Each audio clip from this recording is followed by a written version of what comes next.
প্রায় আড়াই মাস পর ভারতে ফিরেছেন বাংলাদেশে আটক ৯৫ জন ভারতীয় জেলে।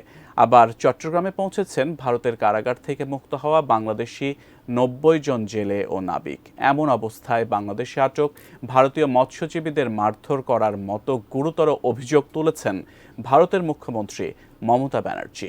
আরও জানাচ্ছেন সোহাগ বিশ্বাস।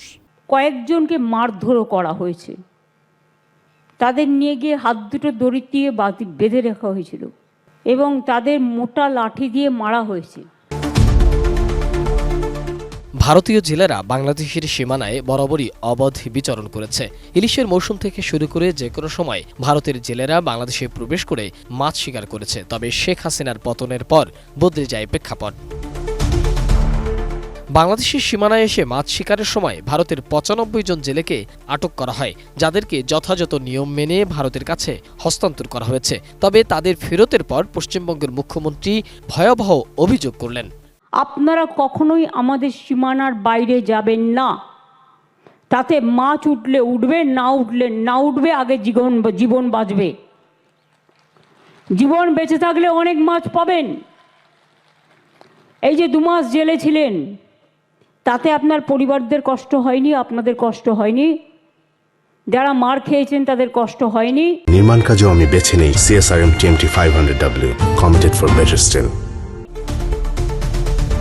সাগরদ্বীপে সোমবার আয়োজিত এক অনুষ্ঠানে বাংলাদেশ থেকে ফেরত আসা ৯৫ জন মৎস্যজীবীর হাতে আর্থিক সহায়তা তুলে দেন মমতা। ওই অনুষ্ঠানে তিনি বলেন, জেলেরা বাংলাদেশের সীমানায় চলে গিয়েছিল, তখন আমরা খবরাখবর করতে শুরু করি। তখন আমরা জানতে পারি ওদেরকে আটক করে রাখা হয়েছে পুলিশ স্টেশনে। ওই বক্তব্যের সময় তিনি ভারতীয় জেলেদের উপর নির্যাতনের অভিযোগ তোলেন। মুখ্যমন্ত্রী অসন্তোষ প্রকাশ করে জানিয়েছে, মাছ ধরতে গিয়ে বাংলাদেশ থেকে ভারতে চলে আসা মৎস্যজীবীদের কিন্তু যত্ন সহকারে রাখা হয়েছিল। অসুস্থ কয়েকজনকে চিকিৎসা করানো হয়েছে, যদিও বাংলাদেশের তরফ থেকে তেমন কোনো পদক্ষেপ দেখা যায়নি। মৈত্রীর বন্ধনে আবদ্ধ থাক, এটা আমি নিশ্চয়ই চাই, কিন্তু এই যে ওদের ট্রলারটা আটকে ছিল, আমরা কিন্তু সম্পূর্ণ সাহায্য করলাম। অসুস্থ হয়েছিল প্রচণ্ড, তাদের সম্পূর্ণ চিকিৎসা করে ভালোভাবে রেখে, যাতে দেশের কোনো বদনাম না হয়, বাংলার কোনো বদনাম না হয়।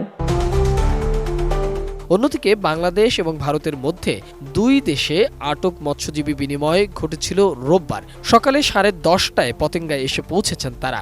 বঙ্গোপসাগরের আন্তর্জাতিক জলসীমার হিরন পয়েন্টে বাংলাদেশ কোস্টগার্ডের কাছে তাদের হস্তান্তর করা হয়েছে।